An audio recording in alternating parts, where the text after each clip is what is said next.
Hello and welcome to another edition of the Morning Brew live on NTN. Today is Friday, the 23rd of October 2020, TGIF, and Bon Fête Kweyol. We'd like to welcome you all as we go into the leading updates from the government of St. Lucia. If you're watching on air online, a special good morning to you. Watching from Facebook, YouTube, our cable channel 122. Thank you so much for tuning in.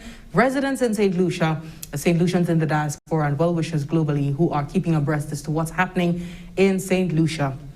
And as anticipated, we have registered more cases of COVID-19 here in St. Lucia. We're going to be talking about how that is going to affect our Journée Creole celebrations here on island. We will also be getting into the word from the Ministry of Education. In light of these new cases, we've been experiencing cases in the last 2 weeks. An increase in cases here on island in the last 2 weeks, community spread confirmed by health officials, and that's something that's very worrisome. And I know it's like a choir of Chemun. They cannot celebrate their Journée Creole how they want to, with multiple families and so on, but this is all in an effort. The word from the Royal St. Lucia Police Force and the Ministry of Education is all in an effort to protect the population at large. So we'll be getting into that in just a moment. We'll be hearing from the Chief Medical Officer on the 3 new cases, their profiles, and what you need to do at this point in time more than ever, in addition to the adherence to the protocols. It's so simple. We've been harping it for a billion times. Just wear your mask, wash your hands with soap and water frequently as possible, and use the hand sanitizer as often as possible. Observe the 6-foot distance. We don't know who have what, yeah? So do stay tuned. When we come back, we get into those stories. And also we have the Permanent Secretary in studio, the Permanent Secretary from the Ministry of Economic Development, Housing, Urban Renewal, Transport and Civil Aviation. He's here with his team to speak on World Statistics Day, talking to us about what statistics means to St. Lucia, what it means to the world, and also their slate of activities in observance. Stay with us.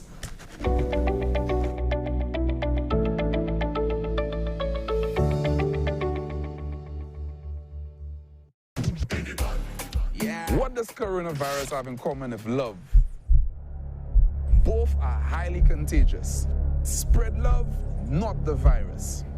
Like you, COVID-19 loves a lime. Beach, river, or fed. Coronavirus is like these people who track every lime just to invade.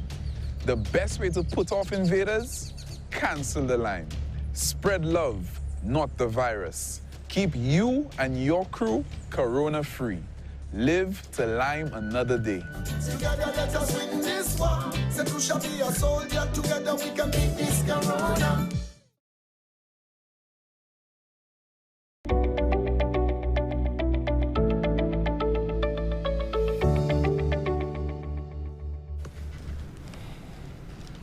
Thank you so much for staying with us. We now get into the lead stories for the morning. St. Lucia registers more cases of COVID-19. The Ministry of Health received confirmation yesterday, Thursday, October 22nd, 2020, of 3 confirmed cases of COVID-19. And this brings the total number of cases diagnosed to date in country to 42. Case number 40 is a 42-year-old male from the Miku district. Case number 41 is a 29-year-old female from Castries. And case number 42 is a 58-year-old female from the Babonneau district.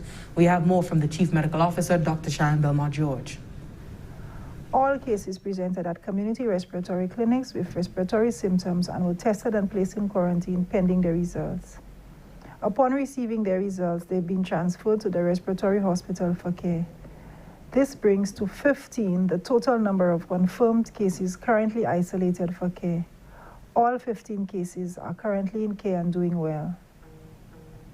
During this week, it has been noted that the new cases are being captured from a wider range of communities nationally, pointing to the existence of community spread of COVID-19. If you are experiencing respiratory symptoms which include a cough, sore throat, fever, we appeal to you to promptly seek care at the closest respiratory clinic. Anyone experiencing these symptoms should not be within the workplace or involved in social activities. As COVID-19 cases come closer to our homes, our communities, workplaces, and social circles, we should realize that we are all at risk of contracting the virus. it is important that we each take all of the measures to keep ourselves and our loved ones safe. The Ministry of Health reminds every citizen of the importance of consistently practicing infection prevention and control measures. Ensuring that a mask is used when in public, to follow floor markers or spaces to maintain the recommended physical distance where floor markers are not available as a guide, use a separation from the next person as 2 arms lengths apart. Also, to wash and sanitize your hands often throughout the day. Remember, if you're experiencing flu-like symptoms, seek care at the closest respiratory clinic. The 5 respiratory clinics remain open for anyone experiencing symptoms such as fever, cough, sore throat. The Grosile Polyclinic and the Dennery Hospital are open on Saturday and Sunday from 8 to 4 to ensure access to care during the weekend. That was the CMO Chief Medical Officer, Dr. Sharon Belmar-George. And this has had ripple effects we've seen so far in the last 2 weeks. These cases in our community, these are not imported cases that we're registering. These are cases right here within our population. It has had ripple effects, as I mentioned. The Royal St. Lucia Police Force has put out a statement speaking on our Journée Creole activities. I know many of you would have planned activities with your families, multiple households within that family. You need to listen to this following statement. The public is hereby advised that the hosting of Journée Creole activities is not permitted. The Office of the Commissioner of Police wishes to inform the public that following consultation with the Office of the Chief Medical Officer, other public health officials and stakeholders, the hosting of all activities with the exception of single household gatherings is not allowed. The decision is in keeping with the guidelines and protocols relating to the COVID-19 management efforts. Any person wishing to host activities in the future must seek and receive approval from the Office of the Chief Medical Officer and the Commissioner of Police. Failure to adhere to this will result in the event being shut down by law enforcement. The Royal St. Lucia Police Force continues to encourage all to adhere to the protocols, particularly adherence to the wearing of masks and social distancing as we continue to fight against COVID-19. We've also heard from the Ministry of Education. Minister for Education, Honorable Dr. Gail Rigobert, has issued a statement on the status of schools amid the increasing cases of COVID-19. Dr. Rigobert has informed that as determined by the Chief Medical Officer, there is indeed community spread of the coronavirus, and as such, the decision has been taken that all learning institutions shall remain closed for a further 2 weeks. The proposed date for the reopening of schools is now Monday, November 9th, 2020. The minister says, given the situation is still so fluid, there is the possibility that the date may change. Students, teachers, and parents are to continue with the multifaceted mode of learning and teaching, employing both traditional methods and online learning during this period. Parents are encouraged to ensure that children remain at home as part of combating the spread of the coronavirus to avoid mass crowd gatherings. So these 2 notices there coming from the Royal St. Lucia Police Force and the Ministry of Education, the Minister for Education, delaying school by a further 2 weeks, and the announcement by the Royal St. Lucia Police Force that Journée Creole activities, the hosting of Journée Creole activities is not permitted, and any sort of observance must be restricted to the household. We definitely do appreciate the central role that education plays in not only the education of our kids. I think I speak for many parents, not only the education of our kids, but also their caretaking, the invaluable caretaking role of the education system in light of this. And also we do hope that you are keeping safe, you do adhere to the protocols. Police have been enforcing taking a zero tolerance approach to this whole COVID-19 situation, as we've seen the confirmation by health officials of this community spread. Arrests are being made in the city for non-compliance, for not wearing the mask. So we do hope you are adhering to the protocols. So these are the latest developments. I don't want to get into too much of the other stories, because we do have in studio the permanent secretary at the Ministry of Economic Development, the Central Statistical Office, to speak to us on World Statistics Day. He's here with his team to talk on the activities and to give us a little overview of what statistics means to the world, our demographies, and so on. So stay with us. We have more after this break. Is demographies a word?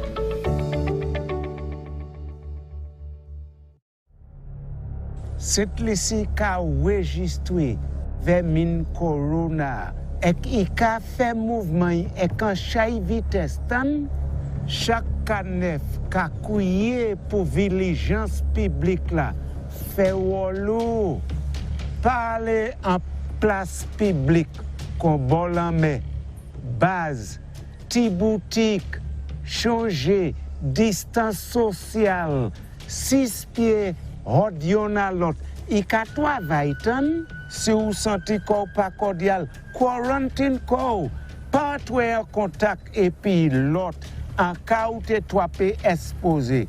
C'est un écouye, free one ou ben n'importe clinique yo pou.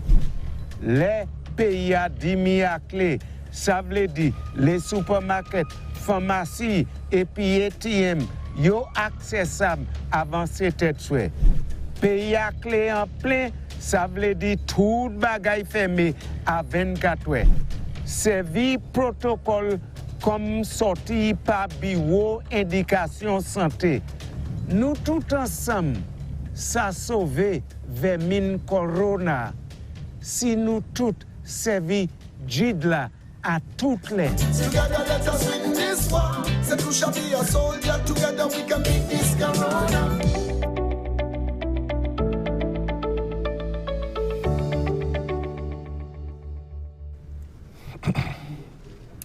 Thank you so much for staying tuned. This is the Morning Brew. Thank you for making us your morning program, your wake-up program, making NTN your wake-up station. We have in studio at this point in time, in this segment, the team from the Central Statistical Office. And they're here to speak to us about Caribbean and World Statistics Day that is happening and being observed in the month of October. First on set, we have the first two, Mr. Claudius Emmanuel, Permanent Secretary in the Ministry of Economic Development, Housing, Urban Renewal, Transport and Civil Aviation, as well as his colleague, Director of Statistics, Sean Mathre, from the Central Statistical Office. A special good morning to you both. Thank you so much for being here. Good morning. Thank you. Good morning, Jesse. Wonderful. And let's open with an understanding of Caribbean and World Statistics Day. Tell us about this observance.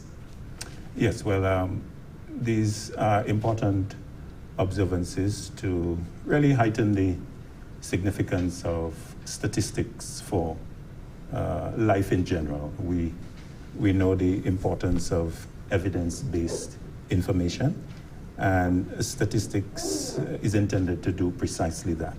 And so within the government structure, there is the Central Statistics Office, which has a legal mandate to collect statistics on the socio-economic life of the country.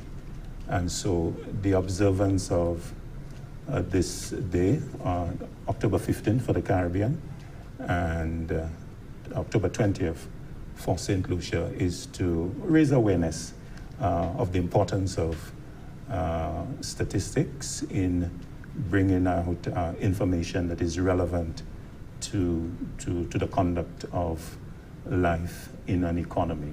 We know that decision-making is key, and statistics provides a basis for decision-making. And so we essentially want to highlight the importance of that day. Okay, speak to us about the theme this year that is being observed, and zone in on, what specific work. Well, I now shift to you, Mr. Mathre, Sean Mathre, Director of Statistics. The theme for this year's observance, as well as how the Statistics Office is moving to observe that theme, keep in line with that theme.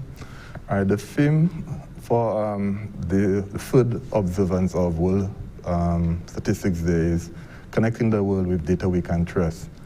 And the current climate as it relates to the pandemic brings to the fore the importance of this theme. The statistics that countries report to the World Health Organization on COVID-19 brings the relevance of data to allow for the management and overcoming the spread of the pandemic. With regards to our activities, our planned activities, with the recent developments as it relates to the increase in the positive cases of COVID-19, this has impacted our planned activities in observation of World Statistics Day. However, we're still able to implement and carry out some of the activities. For one of the, we being here today, that's one of the planned activities.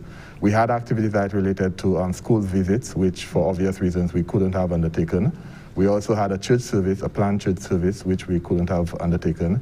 We have been having social media postings on our webpage as well as our Facebook and Instagram. We have planned a featured table which would be set up outside of our office, where we're inviting the public, while adhering to the COVID-19 protocols, to basically come and see the statistical products that we put out, and to ask any questions and to get directly from us a firm understanding of what we actually do at the Central Statistical Office and how this can impact their daily lives as it relates to the use and application of statistics. Okay. What is primarily the work of the Central Statistics Office that is happening right now? We know that Census is scheduled. If you could just give us some more information on that. All right. Like everything else, the census was impacted by the initial outbreak of COVID-19. As a matter of fact, just prior to the initial outbreak of the first COVID-19 case in St. Lucia, we were at a very advanced stage in our preparations for census. We had just concluded a significant activity, which would have prepared us to actually be able to commence with the data collection, to start getting ready to do the actual data collection. But unfortunately, with the COVID-19, we had to halt all our preparatory activities in earnest, that is. But there are still activities that we are undertaking that would allow us, when an appropriate time is available for us to recommence in earnest our preparations. The census is a huge undertaking, and it's something, and as a matter of fact, it's the single biggest activity any central statistical office will undertake at any specific point in time. And it requires a lot of resources, both financially and human resources, and it's an activity that requires a lot of planning. And we're just hoping that when we're able to recommence our preparations, that we'll be able to do so with the same momentum that we had just prior to the outbreak of the COVID-19, the initial case, that is. Okay, just referencing your press release, I see there's reference to the Regional Strategy for the Development of Statistics, the RSDS, the CARICOM RSDS. Can you just speak to us about that effort right now? What does it mean for islands in the Caribbean? How can it help to improve delivery of services here for the region? Well, an RSDS, in essence, is basically a master plan for the statistical development of any region. There is an RSDS, which is a regional strategy for the development of statistics, but there's also an NSDS, which is a national strategy for the development of statistics. And the two frameworks supposed to feed into each other. What it would allow for the statistical development to take place in a structured manner, to ensure that whatever is that the development is done so within a certain time frame, normally within 5 to 10 years, and it would ensure that it would speak to all the requirements for this to take place, to speak to the resources, not just resources in terms of financial, but also resources that relates to technical resources. And it will also speak to the need for there to be legislative backing to ensure that this is able to be carried out. So in essence, it's a master plan which would allow for the statistical development of either a region as it relates to CARICOM or the OECS, or from a national point of view for the statistical development to take place. Okay. I know we have your deputy here with you to speak a little bit on the COVID-19 situation, but how has COVID-19 impacted the work of your office? Well, we had to actually adapt our mode of operation to ensure that we're still able to execute and carry out our mandate. And specifically what that has entailed or what that has resulted in is that we've had to move away from the face-to-face interviews, and we've actually had to adapt it to telephone interviews. Also, we've also had to increase our reliance on administrative data. So these two measures we had to undertake those two measures to ensure that we're able to still be in a position to compile, collect, and produce statistics, and our operations would not be affected negatively by the pandemic. Mr. Emmanuel, yes, we have seen the emergence of this term fake news being coined in our society. Speak to us about how statistics helps to legitimize, the delivery of sound information coming across to the populations across the world, not just St. Lucia. Yes, in fact, the statistical office, the Central Statistical Office, plays a key role in doing this job. As you indicated, particularly in this season that we are entering in, there's a proliferation of information that is not necessarily evidence-based. And so the Central Statistics Office plays a key role in producing credible data with the necessary rigor that is internationally accepted. And so we would certainly want to see and really push the case for a greater public discourse on information that is evidence-based. What we see, unfortunately, is a little too much emotion in terms of the positions that are being taken. And so from the point of view of the Central Statistics Office, we would really want to see a greater utilization of information that is official, that is credible, and information that can really be the basis for driving decision-making in our economy. And we certainly believe that the awareness that this observance creates would help us to advance that case. And this Central Statistics Office is keen and willing to play its part in pushing the agenda that whatever deliberations that we are going to have, that it will be on the basis of solid information. Okay. We are speaking to the Permanent Secretary in the Ministry of Economic Development, Housing, Urban Renewal, Transport and Civil Aviation, Mr. Claudius Emmanuel, as well as his colleague, Director of Statistics, Mr. Sean Mathra, in observance of Caribbean and World Statistics Day. When we come back, we speak more to them, and also I think we may be bringing on the Deputy to speak more on this observance. Stay with us. She's been watching, waiting, wondering when the sands of time will give way to a tide of change, and for yesterday and today to become a new tomorrow.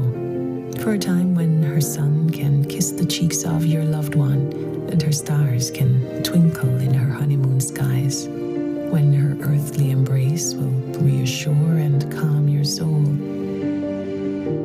And her unique view can change your whole perspective. Proudly, she has risen to meet new challenges and to provide safe harbor to all who reach her shores. For her hopes hopes and dreams still stand, shoulder to shoulder, a precious reminder of experiences yet to come. So, wherever your moments and memories take you, let her sense of adventure set you free. She is Saint Lucia.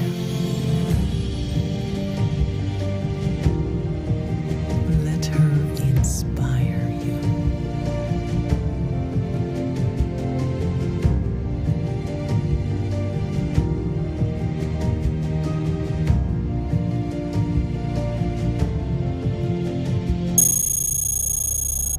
Hi, I'm Jim Joseph, president of the Beausejour Community Group. We believe St. Lucia can win the war against the coronavirus, and here's how. Every community in St. Lucia must mobilize, coordinate, monitor, and support residents the way we would before, during, and after a natural disaster. Identify volunteers in your community, assign them roles, and deploy them. Ensure your elderly and vulnerable understand all protocols. Help relatives, shield them from unnecessary contact with others. Identify those recently unemployed and vulnerable neighbors living alone. Put systems in place to filter updates from official sources throughout your community. Promote the hotline number 311. If it takes a village to raise a child, then all of us can come together to defend the village against the coronavirus. Let's do it. Together let us win this war. St. Lucia be a soldier. Together we can beat this corona.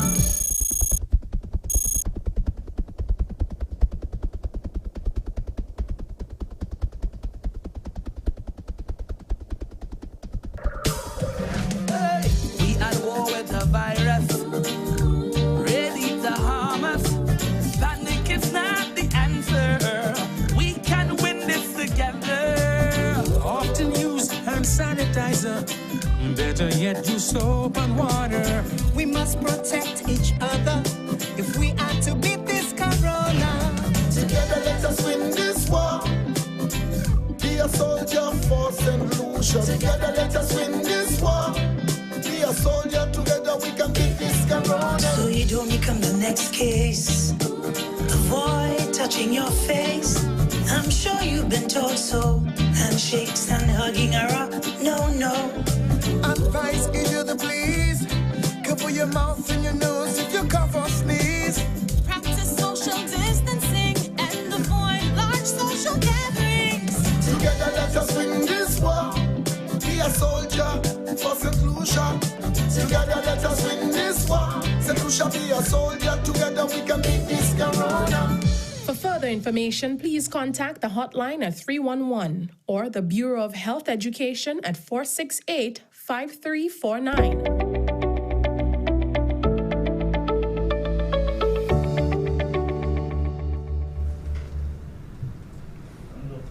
Thank you so much for staying with us. This is the Morning Brew, and we are talking statistics. It's Caribbean and World Statistics Day observance, and we did have on set the Permanent Secretary responsible for that office, but now we have Mr. Sean Mathrer, Director of Statistics, and Mr.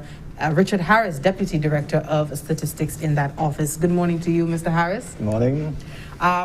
Just wanted to go back to the population and housing census before we get into the responsibility of the public to provide information and be compliant. I wanted you gentlemen to outline what do statistics mean to the common man? As people who are watching right now, how do they relate to this idea, this concept of statistics? Who goes first? Yeah, okay. Good morning again.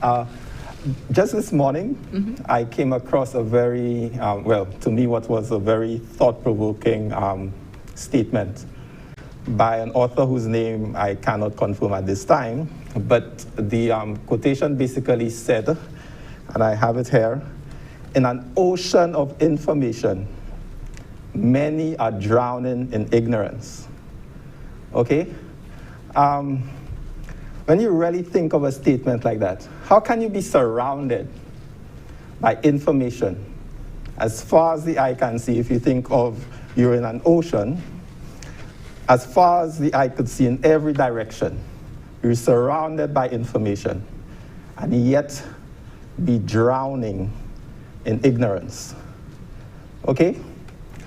As a statistician, my first instinct is to ask, let me take a closer look at this ocean of information and ask myself a few things. Is that information reliable? Is it valid or accurate? Is it more consistent with verifiable empirical evidence, or more consistent with rumor and innuendo and theory? To the common man, answering these questions are very critical in terms of the strategies that we can employ. Okay? Our policy responses to an ever-increasing, harsh, natural, economic, social, and now public health environment. Mm-hmm. In order for these policies to be grounded in truth and to be effective, prevent us from drowning, essentially, these are the questions that we need to ask. Is the information we get reliable, valid? At the statistics department, we are mandated when it comes to the provision of official statistics to ensure that the official statistics that we collect, compile, and disseminate to the public, to the ordinary man, the ordinary user, whether it's a business, a student, a policymaker, like our peers, our Prime Minister, that the information we provide, the official statistics that we provide, is grounded in truth and fact. That is the only way that all of us can move forward and develop on an individual basis or on a countrywide level. Sounds like a life lesson to me. But now that we have that understanding, you mentioned earlier the field work that goes into the development of the census. Speak to us about the responsibility, the rights and responsibility of citizens in offering and facilitating and accommodating the Central Statistics Office whenever that time comes along for the census. What I would say is that one way to approach that is that everything that we as human beings do on a daily basis can, or most things, can be represented in some form of statistics. You go to the supermarket to purchase an item. This item that you purchasing, you may not be the only one purchasing it. Some other customers may purchase it. That entity, the supermarket, would use that data, it relates to the trend in that particular product, to decide how much of that product to continue to bring in, to purchase for the customer. You go to you go and pay your bill, any utility bill. This can be represented in terms of statistics, number of users of electricity, persons that have access to electricity, persons that have access to a cell phone, the penetration rate. So the point that I'm trying to bring across is that if you look at most or every aspect of our lives, this can be represented in some form of statistics, and that is the power and importance of statistics and data, because it allows you as an individual, your behavior to be compared with other individuals, other persons' behavior, and to allow for some sort of analysis. So statistics from that point of view impacts our everyday life, and it's something, it's very powerful in that sense, So the normal everyday person on the street, the wayside, if they view it from that point of view, they would realize the importance of statistics. And this is basically the message that we would like to bring out here today. As it relates to the cooperation of the public, it would be good if we could just stay at the Department of Statistics and just, without any input from the public, just produce and compile statistics. But that's not how it operates. It's a situation where we rely on the cooperation of the public to provide that information. What I would like to also bring out is that we're mandated by our Statistics Act to ensure that as it relates to confidentiality, that's something that we take very serious at the Statistics Act, at the Statistics Department. So while we have the mandate and the responsibility to compile and produce and collect statistics, we need that we rely on the cooperation of the general public to do so and to be able to effectively and successfully carry out that mandate. Okay. Like I mentioned earlier before we started the program, there were quite a few articles that I had read in the lead up to our interview this morning in terms of outstanding statistics the world over. So you would see HIV and AIDS, crime and violence, gender-based violence, different parts of the world. Zoning in on St. Lucia, what are some of the outstanding good and bad statistics that we're seeing based on our population? Okay, so in terms of, well, to speak frankly, there are so many areas right now that are very critical to, in terms of the need for data, okay?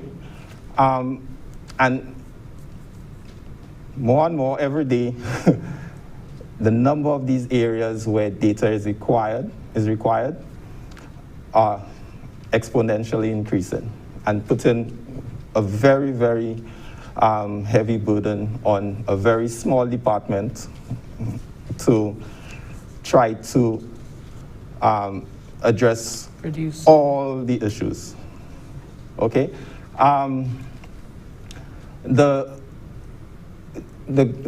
global approach is to create the Sustainable Development Goals, which are linked to a specific number of indicators, okay, that we have to monitor on a regular basis. And these indicators cover the economy, poverty, crime, gender-related issues, and a wide spectrum of developmental indicators as well. So there's a critical need in that regard for us to now strengthen our national statistical system, meaning in terms of the connectivity to all these different agencies that could provide us, feed us with that data. So we have like a central repository of all information that is required to further our development as a nation, as a region, and globally as well. So in terms of that national statistical system, we now need to focus on not just what the managing data at the Central Statistical Department will say, because essentially, to some extent, we are all providers of data, okay?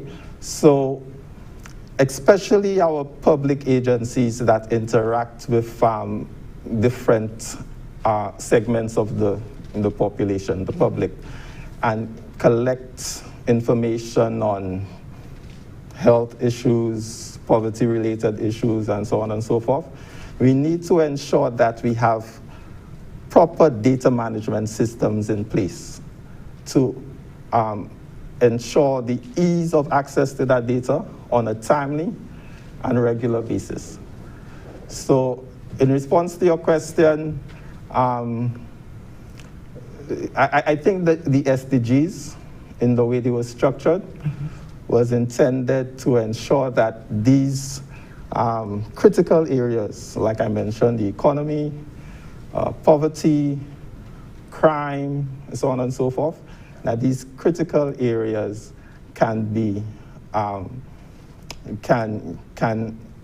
we can have the data that we need to manage the situation, the development in these areas. Okay, Mr. Mathra, if you could just speak to us, we've seen the emergence of DigiGov and the government of St. Lucia moving, in some cases fully to the online platform. Tell us about the significance of this for your office as a data collection department. Well, what we have, actually the recommendation internationally is that there should be a move away from survey data to administrative data. Okay. Now with an initiative like DigiGov, that's a rich source of administrative data. And it's a source that we would definitely avail ourselves of as it relates to what sort of data that's actually captured there. And we have been moving towards ensuring that we have access to as much administrative data from the key data producers. And this is something that we will continue to do to ensure that whatever survey data that we're presently collecting, that this data will be supplemented with administrative data. And hopefully we could get to the recommended point or stage where there will be total reliance on administrative data as is recommended internationally. Okay. And I think finally for me, we did touch on it earlier when we had the PS on they've quoted it the silly season, and persons, we have online persons making statements, persons making claims. Sometimes you hear we had a case of fake news in the last week from somebody claiming to be the Ministry of Health, stating that there was an increase in cases. Can you speak to the significance of the statistics? Mr. Harris, I open the floor to you. The significance of statistics in respect to that, in just eliminating all of the hearsay and the rumors that exist in the online domain, I would say. Yeah, well, I think the quotation I mentioned earlier kind of addresses that issue to some extent. So in terms of you're surrounded by information. Yes. And yet you drown in ignorance. So remember the questions I asked myself as a statistician? I would implore individuals out there to do the same. Look at the information being received. Okay, and ask yourself these questions. Is it more consistent with verifiable fact, empirical evidence out there? Or is it more consistent with rumor, theory, innuendo? Okay, ask yourself these questions. Again, like I said, at the statistics department, we are mandated to ensure that the official statistics we provide. For instance, I got a call from one of the media houses asking me to comment on the labor force, what was happening with employment in the second quarter of this year, because apparently nothing was published by us. And the reason for that is because when we looked at the results, there was a change in the modality of how we collected the information. We had to rely primarily on telephone interviews. And because of that, there were inherent biases in the results. You just think about it. We can only contact persons that we have valid telephone numbers for. These are the only ones that could participate in a telephone survey, right? Yes. That alone is biased. towards persons, that alone. Who have that resource. Exactly, biases our results to these individuals, okay? And therefore we cannot come to any valid conclusion, reliable conclusion in terms of what is happening generally in the economy concerning employment. So we withheld the figures, we withheld the results.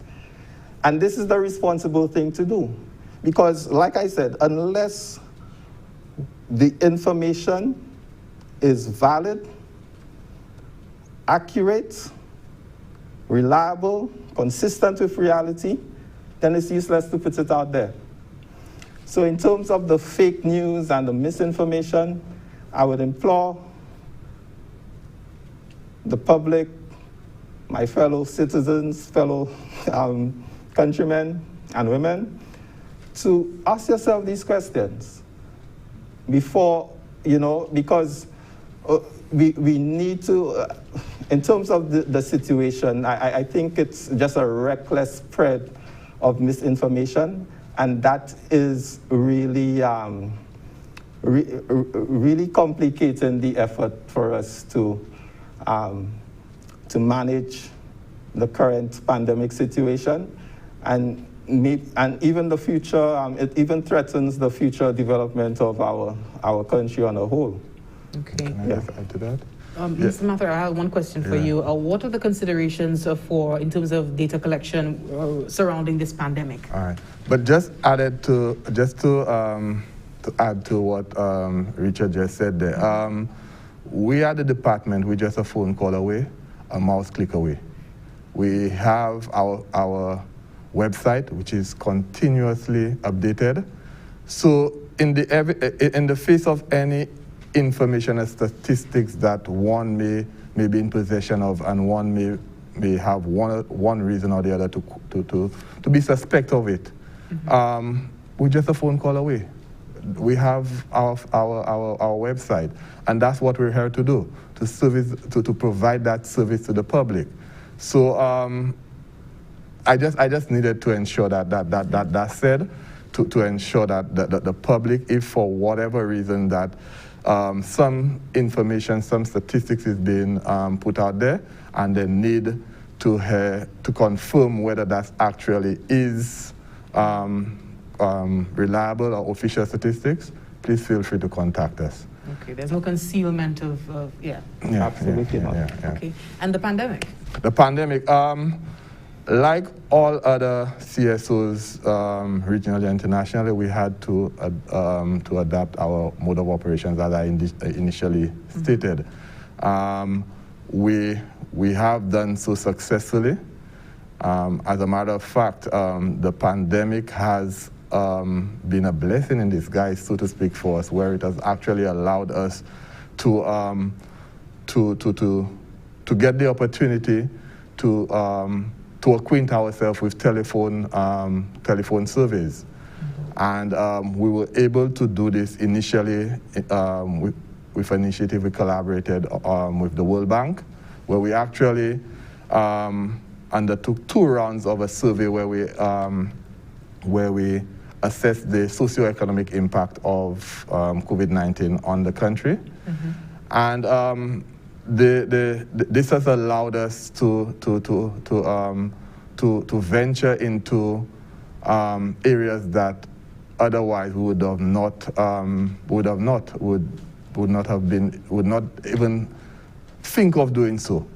But with that, it has also allowed us to use new technologies, and it's something that whilst we've done so successfully, we are aware that with the pandemic and with the reality that we have to live with the pandemic, that this adaptation is one that would be a continuous one, and we're hoping that pretty soon, sooner than later, we'll get to a point where we can resort to our face-to-face interviews. But as I indicated, successfully we have been able to adapt our mode of operation to ensure that we're able to to collect, compile, and produce statistics. So, Mr. Harris, the phone surveys, they have their advantages and disadvantages because you mentioned the labor force. Mm-hmm. So there would be areas that would be more convenient for the phone surveys, whereas... Yeah, absolutely. Well, in terms of the advantages, of course, obviously it keeps our public and our enumerators safe, right? It does help us to save on certain costs, the cost of transportation and so on and so forth. So there are advantages. We were really forced into that mode of data collection because of the, I guess the public, our enumerators would have been anxious to go out there and have the regular face-to-face interviews. But moving forward, we surely need to build more resilience into especially our data collection systems. We've been exploring the use of online computer-aided web interviews, web-based interviews. So more and more we've been, exploring, that idea of conducting more of our surveys through that particular mode. Yeah, what I meant was, depending on the data that you're trying to collect, would there be, a disadvantage with some data, advantage with other data? Yeah, absolutely. So with the face-to-face interviews, of course, it's a more personal engagement of the individual, and you can preserve that degree of confidentiality when you have a one-on-one approach. If I'm talking to somebody on the phone, I'm not sure who else is in the room. So in terms of me providing an honest answer, I may be inhibited or anxious in that regard. Okay, so of course, in terms of the personal interviews, the face-to-face interviews, I think that is the primary advantage in terms of, like I said, preserving that confidentiality, that level of interaction, personal interaction between the individuals, because that's important for us to get valid information from the extract, honest, valid information from our respondents. So that would be the main disadvantage of using the online surveys and stuff like that. Another disadvantage would be also linked with the fact that just the number of persons who are willing to respond to an online survey, without anybody encouraging them to. If I call you up, you cannot just put down the phone on me, you understand? But if I send you a link, you can just completely ignore it, like I do many of my emails. And any incentive may disrupt your clean data collection Precisely. Yeah. So these are the types of things we need to consider. But the point I was making is that moving forward, we need to build more resilience into these types of mechanisms, data collection mechanisms. And as our director mentioned, one of the important critical aspects is the use of administrative data. Okay, wonderful. Any final words? Well, I would just like to the public to recognize the work and the commitment of the staff of the Statistics Department in providing critical data and information for decision making, even in the midst of this pandemic. And even though we may not be considered essential workers, but we should at least acknowledge the essential nature of our jobs. Wonderful. I like the way you put that. Thank you very much for sitting in with us and speaking to us about the Statistics Day observances.